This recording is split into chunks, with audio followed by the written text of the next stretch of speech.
¿Sabías que hay coros cristianos que en lugar de atraer la presencia de Dios pueden abrir puertas a la confusión, la escasez y la desgracia?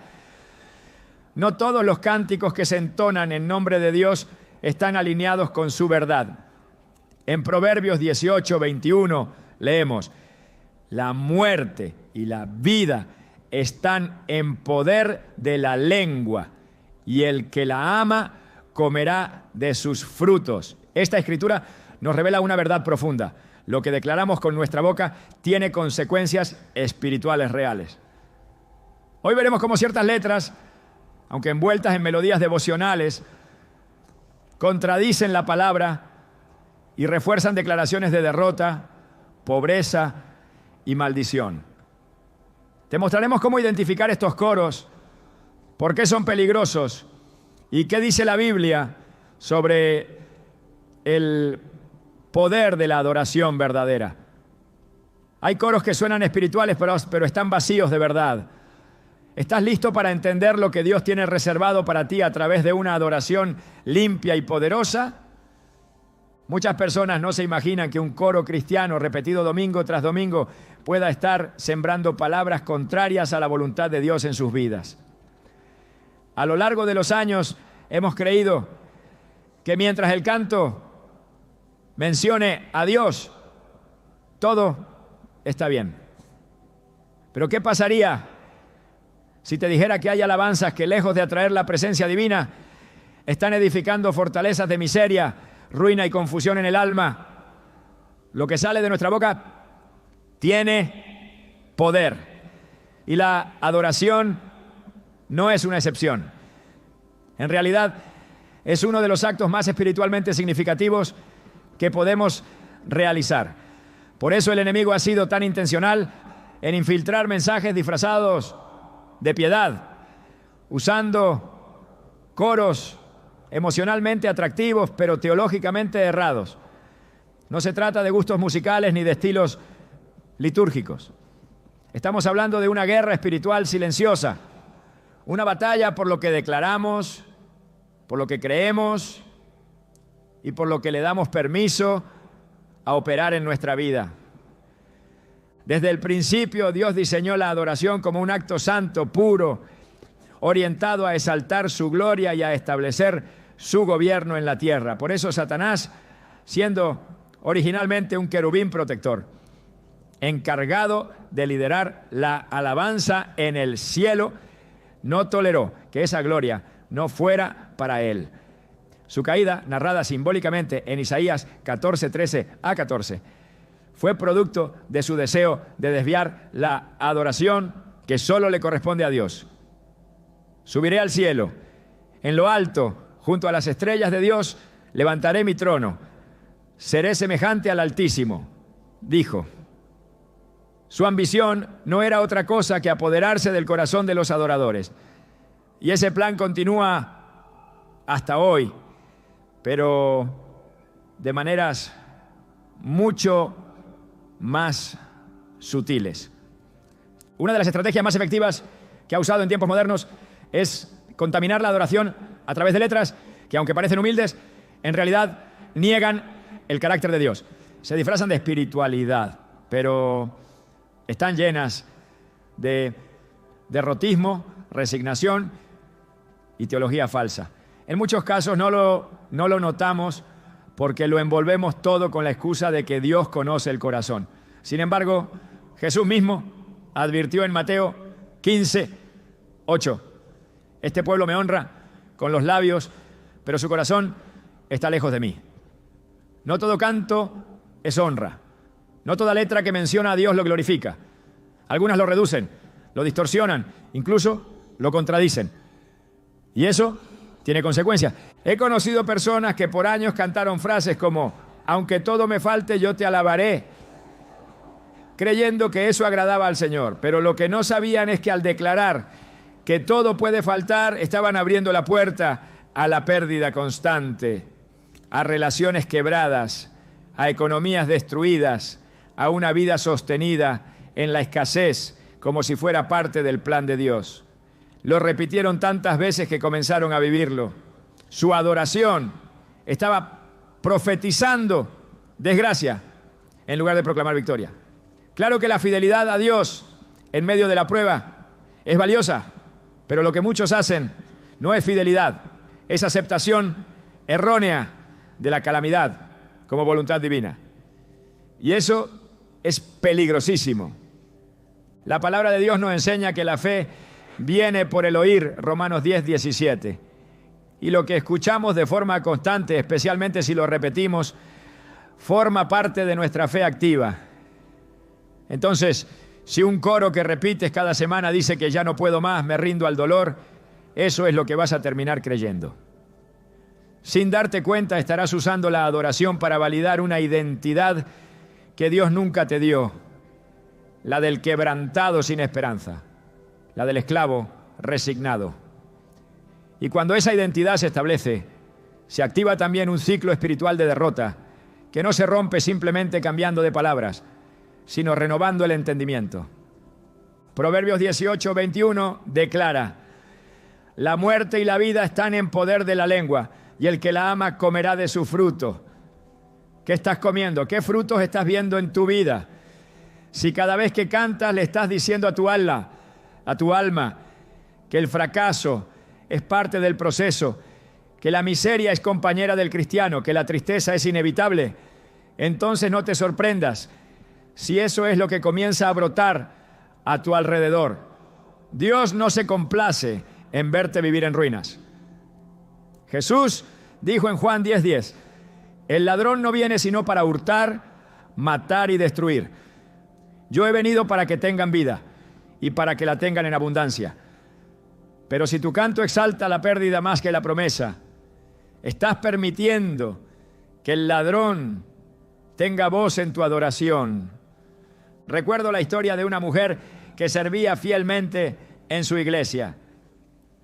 Todos los domingos dirigía la alabanza con una voz hermosa y un corazón dispuesto. Sin embargo, su vida estaba marcada por una constante cadena de pérdidas. Trabajos que no duraban, relaciones que se rompían sin explicación, enfermedades que venían una tras otra. Un día, durante una oración de liberación, el Señor reveló algo que ella jamás había considerado. Durante años había cantado desde lo más profundo de su alma un coro que decía: si me quitas todo, igual seguiré, como si el despojo fuera parte del trato.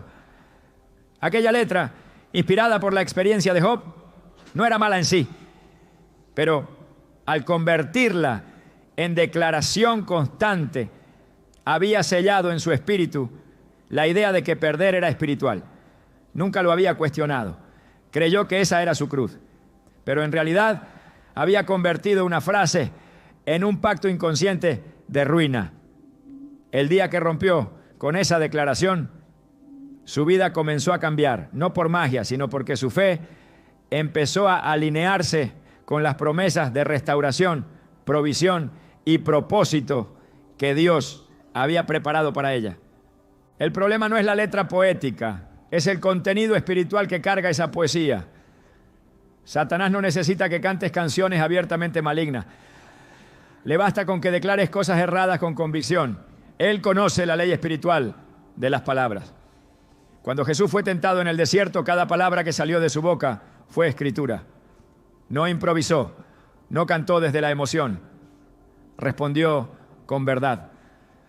En Mateo 4:4 leemos: escrito está, no solo de pan vivirá el hombre, sino de toda palabra que sale de la boca de Dios. Esa palabra que sale de su boca debe ser también la que sale de la nuestra. Pero si nuestras canciones no salen del corazón de Dios, sino del corazón herido del hombre, entonces estamos edificando altares emocionales, no espirituales. Pablo escribió en Colosenses 3:16 que la palabra de Cristo habite en abundancia en vosotros, enseñándoos y exhortándoos unos a otros con salmos, himnos y cánticos espirituales. ¿Qué significa eso? Que nuestros cánticos deben tener contenido doctrinal, verdad revelada, propósito edificante, Pero muchos de los coros actuales son simplemente repeticiones emocionales vacías, sin fundamento, sin dirección bíblica. Y lo más peligroso es que al repetirlos una y otra vez, les damos autoridad espiritual. No se trata de dejar de cantar, se trata de cantar con discernimiento, de no permitir que tu adoración sea manipulada por la melancolía o por experiencias mal interpretadas, porque el enemigo no teme tanto a tu canto fuerte, sino al canto correcto. Aquel que proclama la victoria de Cristo, aquel que exalta su carácter fiel, aquel que destruye mentiras con verdad. Esos son los cánticos que sacuden el infierno. Los otros, aunque tengan ritmo, aunque produzcan lágrimas, no tienen peso en lo espiritual. Muchos creyentes están viviendo debajo del nivel que Dios ha diseñado para ellos, simplemente porque han aceptado, mediante la adoración, una identidad que no les corresponde. Le cantan a un Dios lejano, ausente, que parece disfrutar de verlos sufrir. Y lo hacen porque eso es lo que han aprendido a cantar, pero eso no es lo que enseña la Escritura. Salmo 23, 1 dice: el Señor es mi pastor, nada me faltará.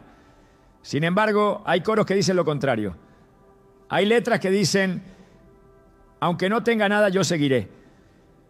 Y no como una expresión de fe, sino como una aceptación de la escasez como algo permanente. Eso no es fidelidad, es fatalismo. Cuando cantas algo con el corazón, lo sellas en tu espíritu. No es solo melodía, es un acto de acuerdo espiritual. Y muchos creyentes están en acuerdos con la miseria, con el abandono, con la tristeza, no porque lo deseen, sino porque lo han cantado con sinceridad, sin cuestionarlo. Por eso este mensaje es tan importante, porque Dios quiere abrir tus ojos, no para que dejes de cantar, sino para que cantes con verdad, con poder, con identidad. Este es el tiempo de una adoración limpia, una adoración que no se conforma con repetir lo que suena bonito, sino que escoge cuidadosamente cada frase, cada declaración, cada verso, para asegurarse de que está proclamando lo que el cielo respalda. Ya no podemos darnos el lujo de cantar lo que emociona, pero no edifica. Nuestra generación necesita cánticos proféticos, cargados de verdad, que rompan cadenas, que sanen corazones, que levanten el espíritu de los quebrantados. La adoración es una herramienta espiritual poderosa, pero también puede ser un arma de doble filo si no se utiliza con sabiduría. Por eso, antes de abrir tu boca para cantar, pregúntate: ¿lo que voy a declarar está alineado con la palabra? ¿Está fortaleciendo mi fe o reforzando una mentira? ¿Está glorificando a Dios o alimentando mi dolor?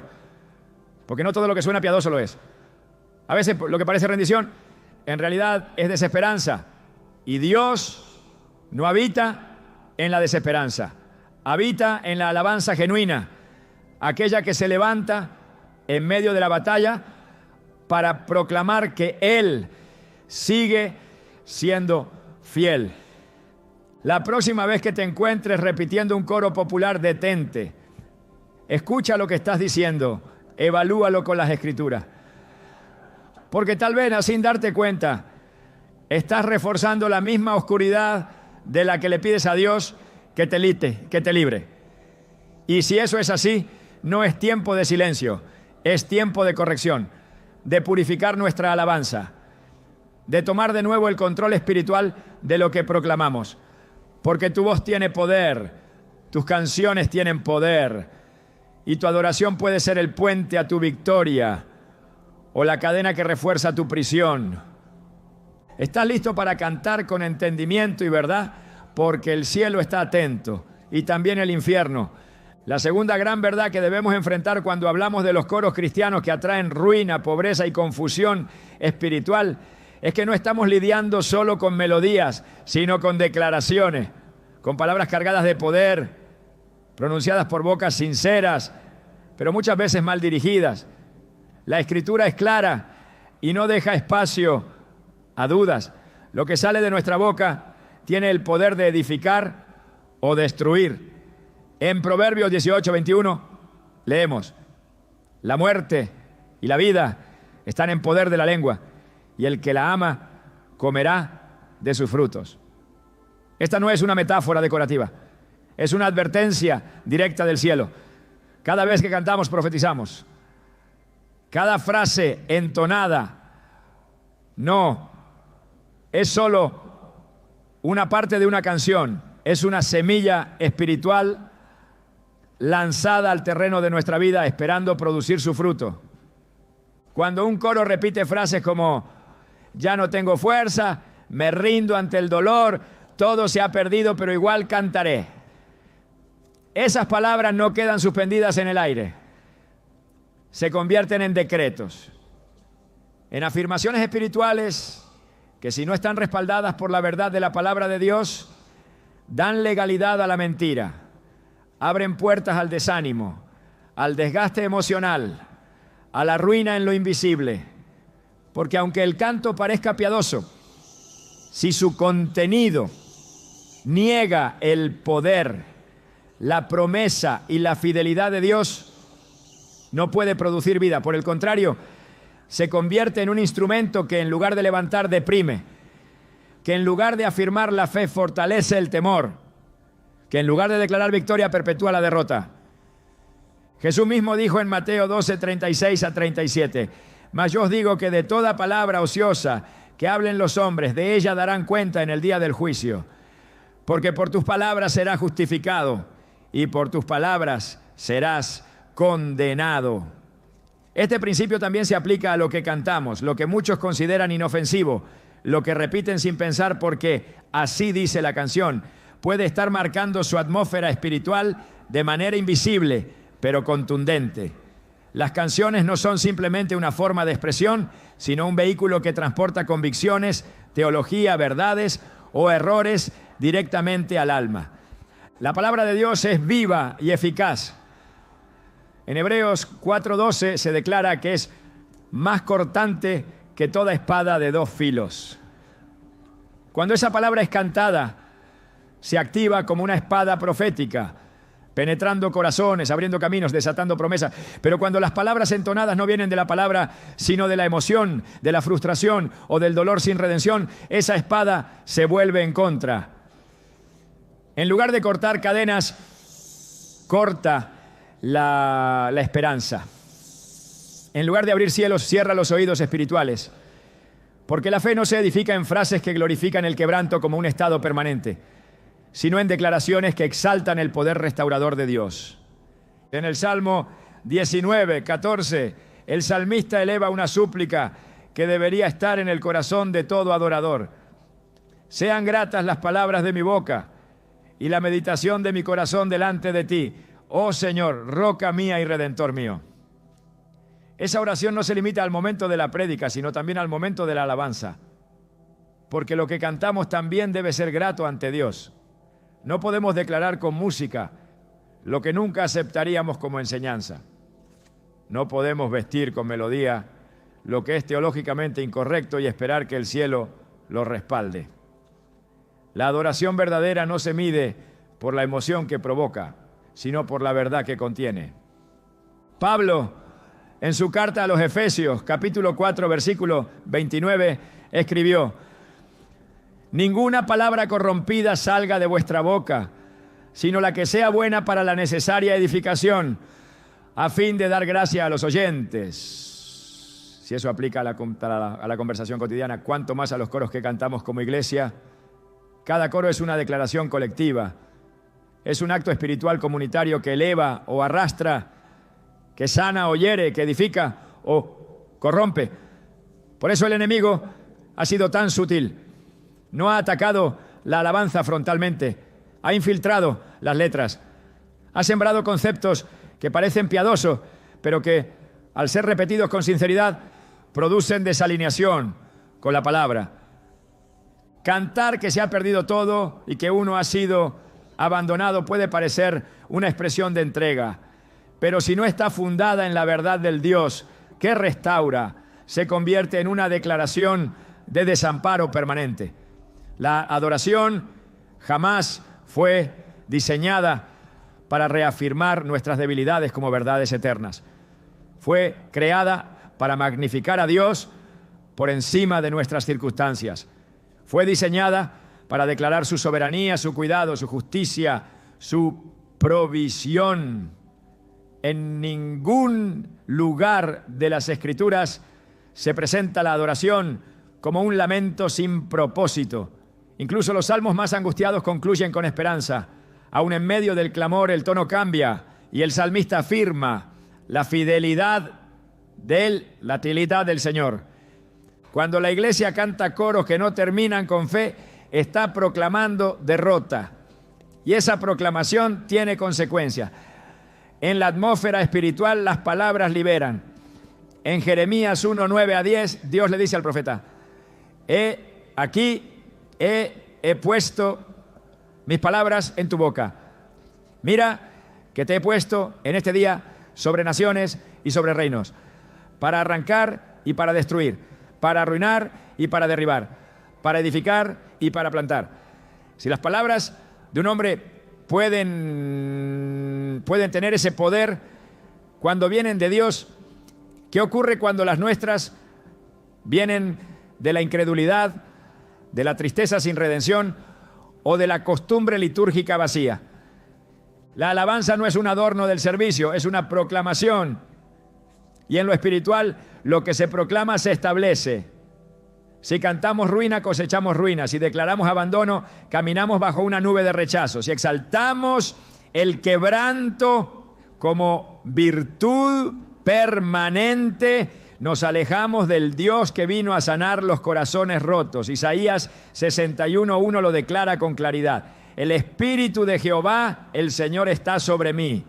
Me ha enviado a predicar buenas nuevas a los abatidos, a vendar a los quebrantados de corazón, a proclamar libertad a los cautivos. Ese es el propósito de la unción: levantar, restaurar, liberar. ¿Cómo puede un coro que contradice esa misión ser considerado adoración aceptable? Es hora de examinar el contenido espiritual de lo que cantamos. Porque si nuestras palabras no están de acuerdo con el propósito de Dios, estamos elevando altares con nuestras bocas que no le pertenecen a Él. Y esos altares, aunque estén dentro de templos, no son santos. La adoración verdadera no nace del dolor sin esperanza, sino del conocimiento de que Dios transforma ese dolor en gozo. No es la exaltación del sufrimiento como identidad, sino la proclamación del poder divino que redime todo sufrimiento y lo convierte en testimonio de gloria. En 2 Corintios 4:13, Pablo dice: pero teniendo el mismo espíritu de fe conforme a lo que está escrito, creí, por lo cual hablé. Nosotros también creemos, por lo cual también hablamos. Hablar es manifestar fe. Cantar también lo es. Si creemos lo correcto, declararemos lo correcto. Pero si creemos mentiras disfrazadas de humildad, terminaremos declarando ruina en nombre de la piedad. Por eso, no todo lo que suena espiritual lo es. El enemigo sabe que no puede impedir que adoremos, pero ha intentado pervertir el contenido de esa adoración para que en lugar de vida produzca confusión. Cantar con verdad no significa negar la realidad, sino proclamar la autoridad superior de la palabra por encima de esa realidad. David lo entendía. En el Salmo 42, su alma está abatida, su espíritu quebrantado, pero aún así declara: ¿por qué te abates, oh alma mía? ¿Y por qué te turbas dentro de mí? Espera en Dios, porque aún he de alabarle, salvación mía y Dios mío. La alabanza, incluso en el dolor, no es para perpetuar el dolor, sino para declarar que hay salvación, que hay esperanza, que hay restauración en camino. Los coros que niegan esa esperanza, que repiten sin cesar el dolor, sin proclamar la redención, se convierten en cadenas melódicas. No son actos de fe, son himnos de resignación. Y Dios no nos llamó a la resignación, sino a la transformación. Romanos 12:2 nos exhorta: no os conforméis a este siglo, sino transformaos por medio de la renovación de vuestro entendimiento, Esa renovación comienza también con lo que declaramos en la adoración, porque si cambiamos la letra pero no renovamos la mente, volveremos a repetir los mismos errores con diferente ritmo. Dios desea una iglesia que adore con entendimiento, que cante con discernimiento, que proclame con autoridad. Una iglesia que entienda que las canciones son también oraciones, son también decretos, son también actos proféticos. Y que como tales deben pasar por el filtro de la verdad. No se trata de cantar bonito, sino de cantar lo correcto. Porque el enemigo no teme a una voz afinada, sino a una voz alineada. Una voz alineada no repite lo que está de moda, sino lo que está escrito. No proclama lo que siente, proclama lo que cree. Y cree lo que la palabra dice, no lo que la emoción sugiere. Esa es la diferencia entre una adoración que transforma y una adoración que estanca. Entre una alabanza que libera y una que esclaviza. La palabra cantada con fe tiene el poder de romper yugos. Pero las letras que niegan esa palabra, aunque se disfracen de devoción, no tienen ese poder. Volver a la pureza de la adoración es volver al poder de la palabra. Es entender que lo que declaramos con nuestra boca, especialmente en la alabanza, establece un ambiente espiritual. Y ese ambiente puede ser cielo o puede ser desierto. Puede ser victoria o puede ser ruina. Todo depende del contenido, del origen, de la verdad detrás de la melodía. Cada palabra que cantas importa. Cada verso que proclamas en adoración establece algo en tu espíritu. Que ese algo esté alineado con la vida que Dios quiere darte. Porque el que canta también siembra. Y el fruto de lo que siembras con tu voz será evidente, para bendición o para juicio. Ahora que lo sabes, ¿qué palabras vas a sembrar en tu próxima adoración? Porque el cielo escucha, pero también responde. Y el mundo invisible se mueve al ritmo de lo que declaras. Que tu canto active la vida, no la ruina. Que tus labios proclamen victoria, no derrota. Porque Dios no diseñó tu voz para repetir miseria, sino para anunciar su gloria. Hay coros que no solo comunican ideas erradas, sino que se han convertido en una exaltación continua del sufrimiento humano sin redención. Canciones que no levantan el espíritu, sino que lo hunden más en la desesperanza. No son himnos de adoración, sino lamentos perpetuos que giran en torno al dolor como si este fuera el destino final del creyente. Pero en la revelación de las Escrituras, el sufrimiento jamás aparece como un fin en sí mismo. Cada vez que se menciona el quebranto, está ligado a una promesa de restauración, a un mover divino de consuelo, a un propósito mayor. Cuando la adoración pierde esa perspectiva y convierte el dolor en el centro del mensaje, está desviando la mirada de Cristo y posicionando al alma humana como protagonista de su propia miseria. La Biblia está llena de ejemplos de hombres y mujeres que atravesaron aflicciones profundas, pero nunca se quedaron detenidos allí. El clamor de los salmos no es un lamento sin dirección, sino una súplica que termina reconociendo quién es Dios en medio de la crisis. El Salmo 30:5 afirma: porque su enojo dura solo un momento, pero su favor dura toda la vida. El llanto puede durar toda la noche, pero a la mañana vendrá el grito de alegría. Este versículo no niega el sufrimiento, pero establece un límite. Declara un tiempo para el llanto, pero también una certeza de que la alegría lo reemplazará. Cuando un coro insiste en eternizar la noche sin anunciar el amanecer, se está saliendo del lenguaje del reino y abrazando una narrativa derrotista que contradice la naturaleza de Dios. Jesús en su ministerio terrenal no negó el sufrimiento, lo vivió, lloró, fue quebrantado, pero cada una de sus acciones estaba orientada a mostrar que el reino de Dios no se establece en la tragedia permanente, sino en la transformación. En Lucas 4:18, cuando declaró su propósito, al leer del profeta Isaías, dijo: el Espíritu del Señor está sobre mí, por cuanto me ha ungido para dar buenas nuevas a los pobres. Me ha enviado a sanar a los quebrantados de corazón. El objetivo de esa unción no era acompañar el quebranto con lágrimas, sino sanarlo. No era aceptar el dolor como identidad, sino ofrecer una salida.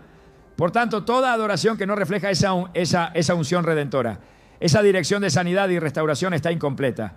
Y lo que está incompleto no puede ser una ofrenda aceptable ante Dios. El sufrimiento sin propósito produce amargura y la adoración contaminada por amargura se convierte en un acto estéril.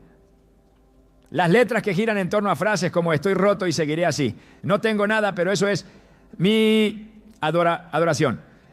O no veo luz, pero igual cantaré en oscuridad. Son frases que, aunque parecen devoción, están impregnadas de resignación. No enseñan a confiar, sino a conformarse. No proclaman la fidelidad de Dios, sino la aparente gloria de permanecer herido. Pero el reino de Dios no se manifiesta en un pueblo que canta su dolor, sino en uno que proclama la victoria del Cordero aún en medio del valle. El apóstol Pablo experimentó prisiones, naufragios, persecuciones y múltiples pruebas. Sin embargo, en Filipenses 4, 11 a 13, escribe: he aprendido a contentarme, cualquiera que sea mi situación. Todo lo puedo en Cristo, que me fortalece. Esta afirmación nace del sufrimiento, pero no lo celebra como destino, sino como oportunidad para manifestar la fuerza de Cristo. La alabanza verdadera no consiste en describir detalladamente la aflicción, sino en declarar el poder de Dios que opera en medio de ella. Los coros que detienen la mirada en el dolor sin señalar la promesa no están guiando a la presencia de Dios. Están atrapando al alma en una cárcel emocional adornada con música. Los creyentes necesitan entender que cantar no es solo una expresión de estado emocional, sino una herramienta espiritual que da forma a lo que se cree. Si una congregación entona por años canciones que elevan el quebranto como forma de espiritualidad, esa congregación estará formada por personas que no esperan restauración, sino que han normalizado la tristeza como identidad. Pero la identidad del Hijo de Dios está sellada por la adopción, por la gracia, por la esperanza viva. En el 1 Pedro 1:3 se afirma: bendito el Dios y Padre de nuestro Señor Jesucristo, que según su gran misericordia nos hizo renacer para una esperanza viva por la resurrección de Jesucristo de los muertos. La esperanza viva no canta como quien ha sido derrotado, sino como quien, aún golpeado, sabe que su redención está cerca. La alabanza centrada en el sufrimiento no redime, solo repite. No eleva al espíritu, lo deja inmóvil en una constante repetición de heridas. Las Escrituras muestran que el clamor tiene poder, pero también muestran que el clamor sin fe es solo ruido. En Hebreos 11:6 se dice: pero sin fe es imposible agradar a Dios, porque es necesario que el que se acerca a Dios crea que le hay. Si se canta desde la herida, pero sin fe en la sanidad, se está acercando a Dios con labios, pero no con corazón creyente. El canto puede ser emocionalmente impactante, pero espiritualmente estéril. No edifica, no transforma, no libera. Los cánticos de lamentación existen en la Biblia, pero siempre tienen un giro. El libro de Lamentaciones, profundamente doloroso, termina con un llamado a la restauración. Vuélvenos, oh Jehová, a ti y nos volveremos. Renueva nuestros días como al principio. Lamentaciones 5:21. Ese llamado al retorno, al inicio, al diseño original, es lo que falta en muchos coros modernos que se quedan repitiendo la ruina como si el Evangelio no ofreciera más que consuelo para seguir herido. Pero el Evangelio no es solo consuelo. es resurrección. No es solo una mano que acaricia al caído. Es una voz que le dice, levántate y anda. Cuando la adoración olvida esa verdad, se vuelve una forma de idolatría emocional, porque comienza a exaltar la experiencia humana por encima de la verdad divina. El dolor se vuelve un altar y la tristeza una bandera. Pero en Cristo no fuimos llamados a ser portadores de tristeza, sino embajadores de reconciliación.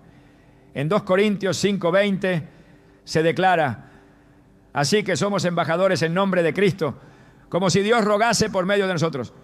Os rogamos en nombre de Cristo, reconciliaos con Dios.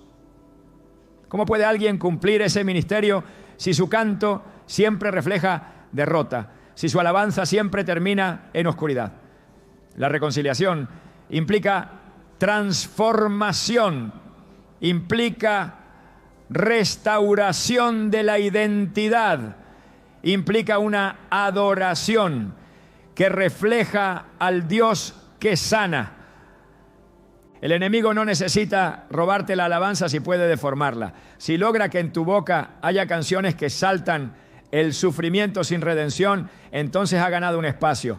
No necesitas dejar de cantar para caer en error, solo necesitas cantar lo equivocado con sinceridad, porque la sinceridad sin verdad no tiene poder de edificación. El propósito de Dios no es que repitamos nuestra miseria, sino que declaremos su majestad. No se trata de negar el proceso doloroso, sino de no permitir que el proceso se convierta en un lugar de residencia espiritual. Porque los que habitan en el valle del dolor, cantando su permanencia allí, olvidan que la voluntad de Dios es sacarlos a espacios de vida. En Salmo 126, 5-6 se declara, los que sembraron con lágrimas, con regocijo segarán. Irá andando y llorando el que lleva la preciosa semilla, mas volverá a venir con regocijo trayendo sus gavillas. Las lágrimas no son el destino, son parte del proceso. El canto del que siembra con llanto no debe ser un canto de lamento perpetuo, sino uno que anticipa la cosecha con gozo. Cuando los coros no reflejan ese desenlace, están sembrando desesperanza, están enseñando a vivir en la semilla sin esperar la cosecha. Pero Dios no es un sembrador de ruinas, es un hacedor de milagros. El que comienza la obra la perfeccionará. Y eso también debe ser cantado, proclamado, declarado con poder. El reino de Dios no avanza con cantos que celebran la miseria espiritual. Avanza con cánticos de victoria, con himnos que proclaman la fidelidad de Dios aún en medio de la prueba. En Isaías 54:1, el profeta dice, regocíjate, oh estéril, la que no daba a luz. Levanta canción y da voces de júbilo. La canción no nace del resultado visible, sino de la promesa. El canto no se eleva desde el vientre lleno, sino desde la fe en que Dios cumplirá su palabra. Así es como se canta desde el reino. No porque todo se vea bien, sino porque el corazón ha creído que Dios lo hará. La adoración verdadera es anticipación, es expectativa. Es un eco del cielo en la tierra. No es una repetición del dolor humano, sino una declaración del poder divino. Cuando el canto gira eternamente en torno a la tristeza, no está proclamando el reino, está normalizando el cautiverio. Pero Cristo vino a libertar a los cautivos, a romper cadenas, a abrir cárceles. Y la alabanza debe reflejar ese mover de libertad. Debe ser una señal profética del reino en medio del desierto. Una bandera en alto que dice, el gozo viene, la restauración es segura, el Dios de los ejércitos pelea por nosotros. Las canciones que no muestran a ese Dios, que no proclaman su poder, que no señalan el final glorioso de cada proceso, no están alineadas con el Evangelio. Porque el Evangelio no termina en cruz, sino en tumba vacía. No termina en quebranto, sino en resurrección. La adoración que permanece en el dolor sin anunciar la resurrección está incompleta. Es una sombra sin luz, una oración sin respuesta, un eco sin dirección. Y el pueblo de Dios ha sido llamado a cantar con dirección, con propósito, con entendimiento. Cantar no es solo un acto de devoción, es un acto de guerra espiritual. Lo que se canta se activa, lo que se proclama se establece. Por eso en cada línea, en cada verso, en cada estribillo, debe haber verdad, no emoción disfrazada, no dolor romantizado, no resignación espiritual. Debe haber palabra viva, declaración profética, esperanza anclada en el carácter de Dios. Solo entonces la adoración será lámpara en medio de la oscuridad, guía en medio del caos, victoria en medio del valle. Porque Dios no habita en las canciones del sufrimiento perpetuo, sino en las alabanzas del pueblo que cree que Él cambia el lamento en danza, la ceniza en corona, la ruina en testimonio. Esa es la canción que transforma. Esa es la adoración que rompe cadenas. Esa es la voz que el cielo respalda. Una de las formas más sutiles mediante las cuales el enemigo ha logrado infiltrar confusión en la adoración del pueblo de Dios es por medio de letras que, sin parecer dañinas, en realidad proclaman escasez, abandono y una imagen distorsionada de la naturaleza del Padre. No se presentan como blasfemias abiertas ni como himnos de rebeldía.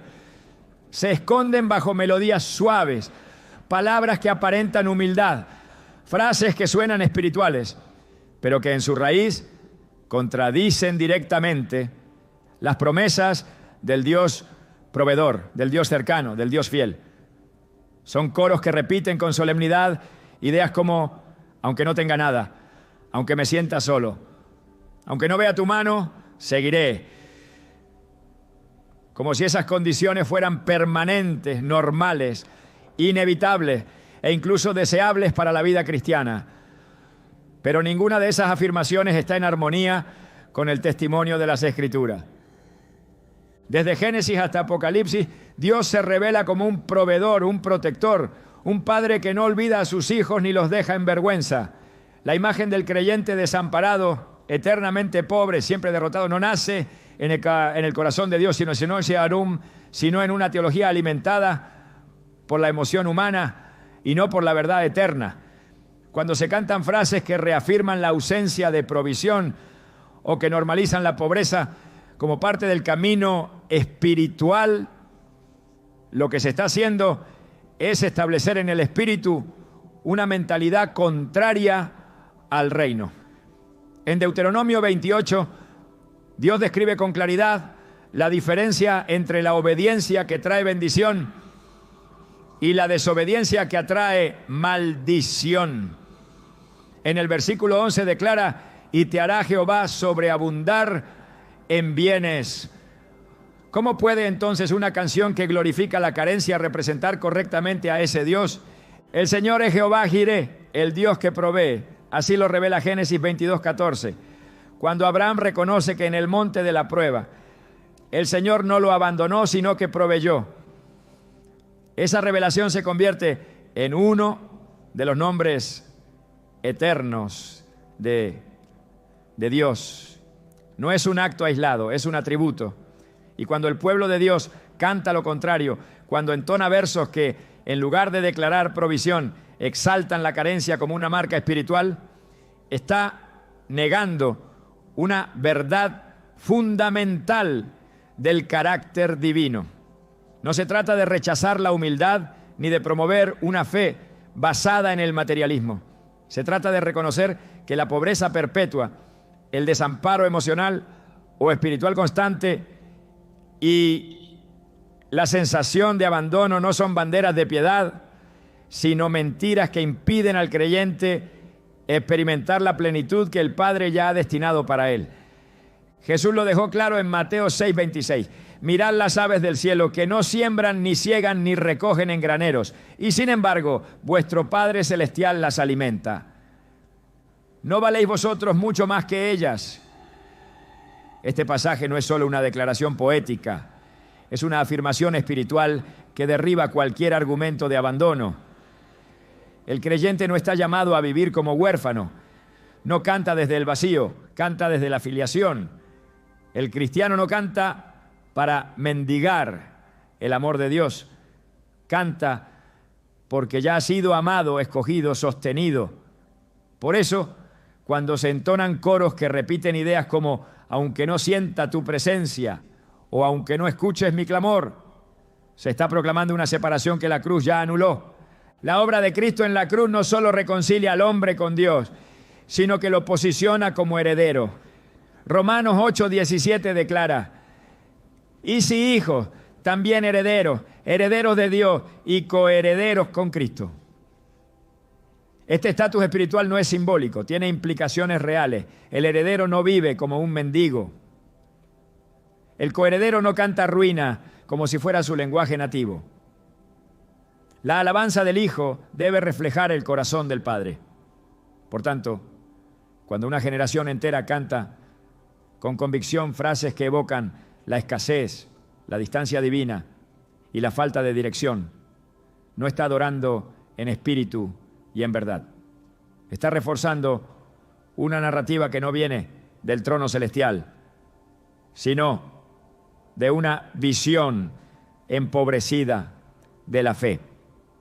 Los salmos, considerados la base de la adoración bíblica, ofrecen un ejemplo perfecto de cómo se debe expresar el dolor o la necesidad sin negar la naturaleza de Dios. David fue un hombre que atravesó temporadas de persecución, soledad y escasez. Pero incluso en sus cantos más oscuros, nunca negó el carácter fiel del Señor. En el Salmo 37:25 escribió: joven fui y era envejecido, y no he visto justo desamparado, ni su descendencia que mendigue pan. Esta afirmación no nació en un tiempo de abundancia, sino en medio de la prueba. Sin embargo, fue una declaración de fe en el Dios que nunca olvida a los suyos. Hoy, muchos cantan lo contrario. Declaran abandono, proclaman soledad, se identifican con el desamparo como si fuera parte integral de su identidad espiritual. Pero eso no es adoración bíblica. Eso es una distorsión peligrosa. Hay una diferencia inmensa entre cantar desde la prueba y cantar como si la prueba fuera nuestro destino eterno. El creyente puede atravesar el valle de sombra, pero no vive en él. Puede pasar por desiertos, pero no debe construir allí su morada espiritual. Cuando una congregación canta repetidamente frases que refuerzan la idea de un Dios que no provee, que no escucha, que está distante, está proclamando algo que no solo es erróneo, sino que cierra la puerta a la fe viva que atrae la intervención divina. Porque el Espíritu Santo se mueve donde hay verdad, donde hay fe, donde hay una atmósfera que reconoce su naturaleza. Y Él no habita en letras que constantemente lo retratan como ausente, duro o indiferente. La repetición de esas ideas, incluso con buena intención, tiene consecuencias. En lo invisible, cada declaración es una siembra. Y como enseña Gálatas 6:7, todo lo que el hombre sembrare, eso también segará. Si se siembra pobreza con palabras, se cosecha pobreza en el alma. Si se proclama abandono, se cultiva una identidad huérfana. Si se canta que Dios no escucha, se entrena al corazón a dejar de esperar su respuesta. La alabanza debería ser un campo fértil donde se siembran verdades que activan el cielo. Pero si lo que se siembra son mentiras disfrazadas de espiritualidad, el fruto será desánimo, confusión y una percepción incorrecta de Dios. En el Evangelio de Lucas 12:32 Jesús dice: no temáis, manada pequeña, porque a vuestro Padre le ha placido daros el reino. No se trata de pedir lo que no se ha ofrecido. El reino ya ha sido dado. Pero si las canciones insisten en declarar que no se tiene, que no se ve, que no se siente, se está entrenando al alma para vivir como si la herencia fuera una promesa lejana y no una realidad presente. La alabanza debe alinearse con esa verdad. No repetir frases que contradicen lo que el Padre ya ha entregado. En el tabernáculo de David la alabanza era constante. Día y noche los levitas adoraban con instrumentos y cantos. Esa adoración no era una repetición de miseria, era una proclamación del reino. Era una atmósfera que recordaba a todo el pueblo quién era su Dios. Y esa atmósfera transformaba.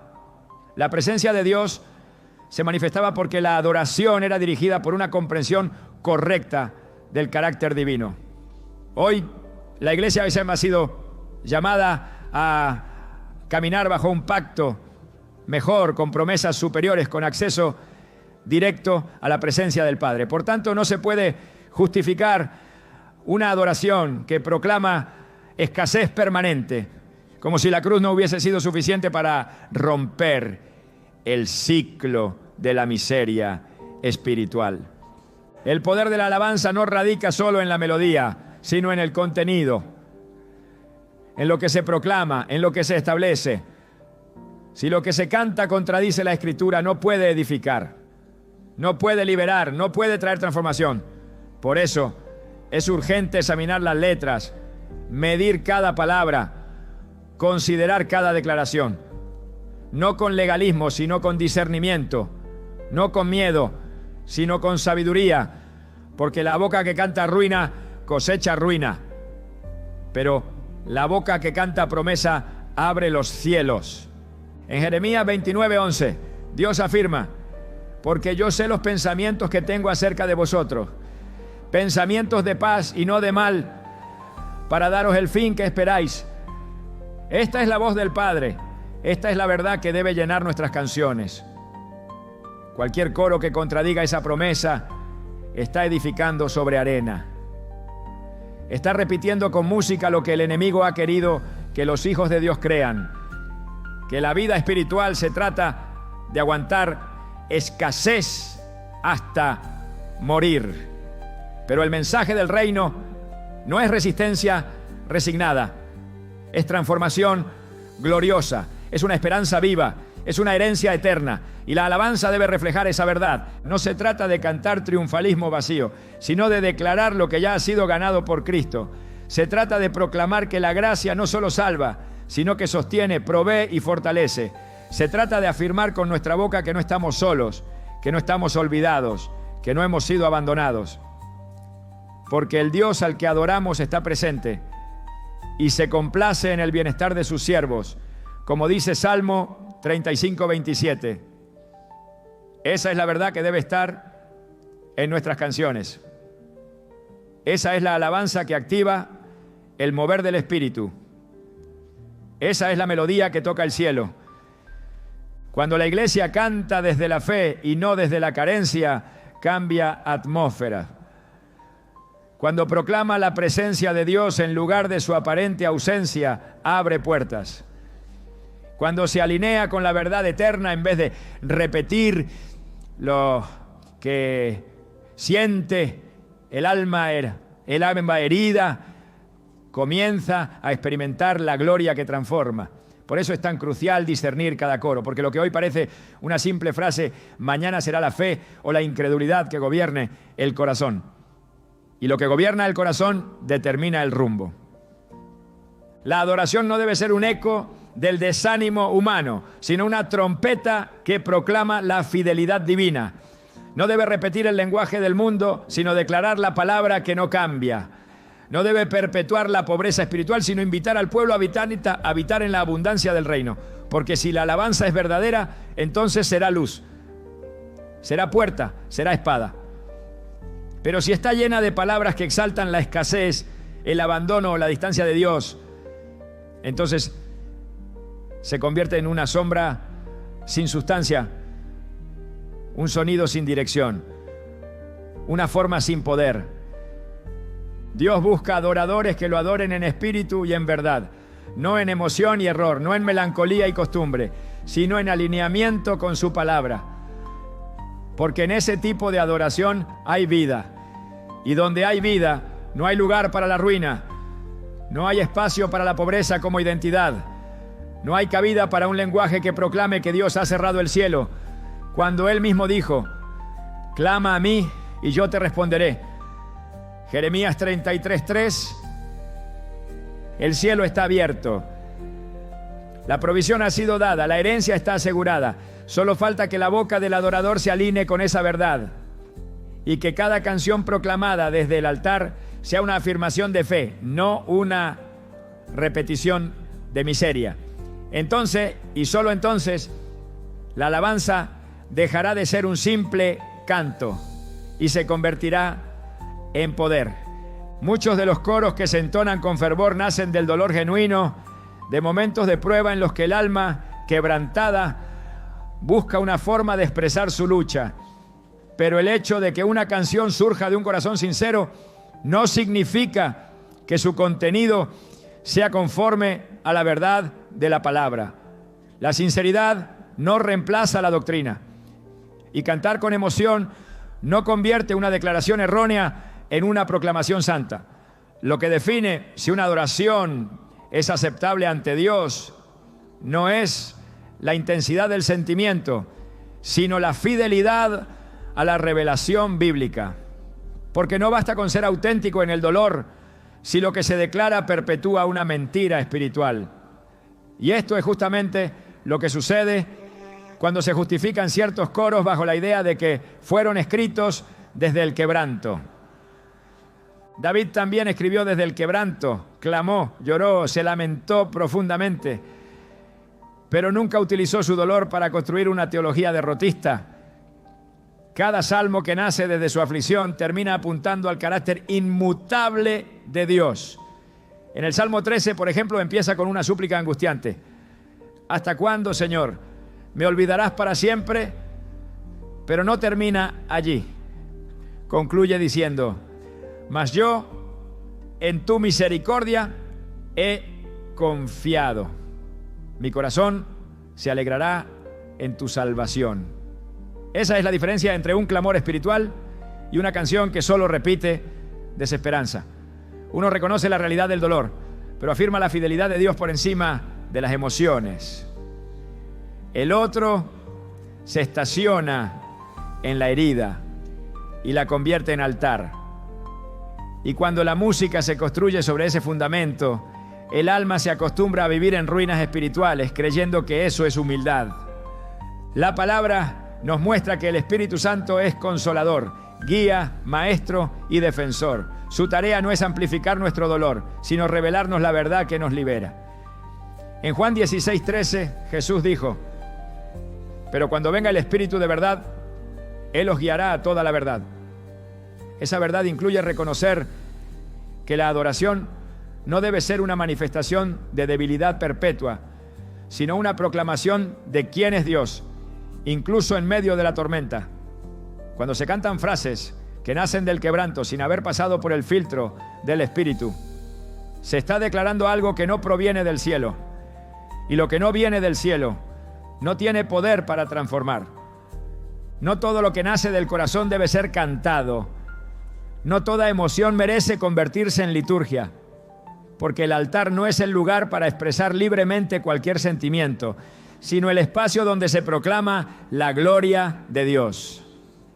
Por eso, el origen emocional de muchos coros no puede ser la justificación para su uso. La intención no santifica el contenido. Y el dolor no puede definir la teología de una iglesia. Solo la palabra, solo la verdad, solo Cristo. Esa es la única base sobre la cual una canción puede traer vida y no maldición. La verdadera adoración no nace del caos emocional, sino del entendimiento claro de quién es Dios y de lo que su palabra afirma sobre nosotros. Por eso, cuando hablamos de qué sí debemos cantar, no nos referimos a estilos musicales ni a tales estructuras litúrgicas, sino al contenido espiritual que lleva la letra. Porque lo que proclamamos en medio de la alabanza debe tener un solo objetivo: exaltar el carácter de Dios, declarar su verdad y alinear el corazón del creyente con el cielo. Una adoración que atrae bendición no es necesariamente la más elaborada musicalmente, sino la que está impregnada de escritura viva. Porque cuando una letra refleja lo que Dios ha dicho, se activa en el mundo espiritual una atmósfera que no solo conmueve, sino que transforma. El Salmo 22:3 afirma que Dios habita en medio de las alabanzas de su pueblo. Esto no significa que Él simplemente se acerca cuando se canta, sino que su presencia se establece cuando lo que se entona está alineado con su naturaleza. No cualquier canto puede cargar esa promesa.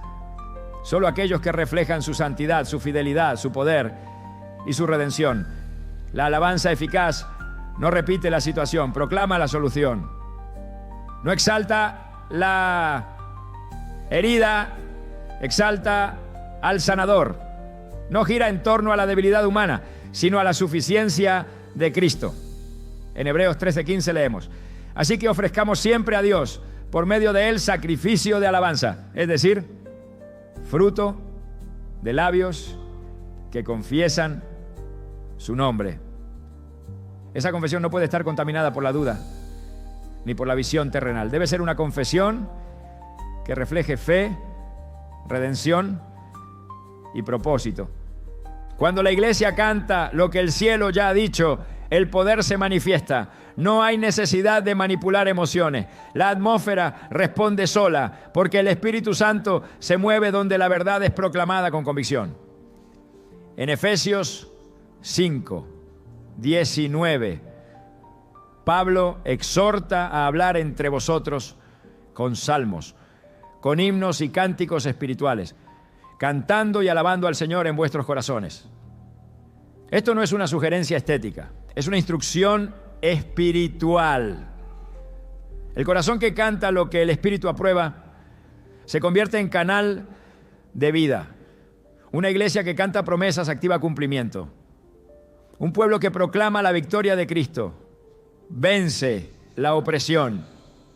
Una voz que entona lo que la palabra establece rompe yugos. Por eso los cánticos deben contener verdad eterna. Frases que proclamen la identidad del creyente como hijo redimido. Letras que afirmen la cercanía de Dios, que celebren su justicia, que exalten su gracia. La adoración verdadera no solo expresa devoción, sino que construye una realidad espiritual basada en el reino. Cuando lo que se canta edifica, entonces también se libera. Porque donde hay verdad, hay libertad. Y donde hay libertad, hay presencia. Esa es la clase de adoración que el cielo respalda. Esa es la canción que trae bendición. La adoración es mucho más que una expresión de fe, es una construcción espiritual que moldea atmósferas, forma pensamientos y define realidades. Cada coro que cantamos, cada palabra que entonamos desde el altar o desde lo íntimo de nuestro corazón, tiene el poder de edificar o desviar, de atraer el favor de Dios o de sellar ciclos de confusión. El verdadero peligro de los coros errados no radica únicamente en sus letras, sino en lo que silenciosamente impiden una adoración pura, poderosa y transformadora. Lo que dejamos de cantar por temor a confrontar errores puede estar retrasando visitaciones divinas, respuestas largamente esperadas y una activación más profunda del propósito individual y colectivo. Cuando no examinamos lo que proclamamos, entregamos el terreno de la alabanza al descuido. Y donde hay descuido, hay distorsión. La gran tragedia de muchos cristianos no es que hayan dejado de cantar, sino que han aprendido a convivir con canciones que Dios jamás inspiró. Han hecho de coros equivocados parte de su lenguaje espiritual, sin notar que cada vez que los repiten, están perdiendo la oportunidad de declarar con poder lo que el cielo espera oír, porque el cielo no responde a frases conmovedoras, sino a verdades que reflejan su diseño eterno. La atmósfera espiritual se abre con revelación, no con tradición. Esta es una hora en la que Dios está purificando la adoración de su pueblo. Está despertando corazones para que canten con entendimiento, para que hablen lo que Él ha dicho, para que se conviertan en instrumentos proféticos que establecen su reino con cada verso. No es tiempo de repetir lo que siempre se ha cantado. Es tiempo de discernir, de elegir, de alinear. Es tiempo de liberar una alabanza que no solo consuele, sino que despierte. Que no solo declare, sino que active. Que no solo emocione, sino que transforme. Dios está buscando voces que no teman soltar lo viejo para abrazar lo verdadero. Voces que entiendan que cantar no es llenar un espacio litúrgico, sino abrir un portal espiritual. Voces que comprendan que cuando el contenido es santo, el poder es inevitable. Porque cuando lo que cantamos refleja el corazón de Dios, no hay desgracia, ni pobreza, ni mala suerte que pueda resistir. Solo queda su gloria. Y cuando su gloria desciende, todo cambia para siempre.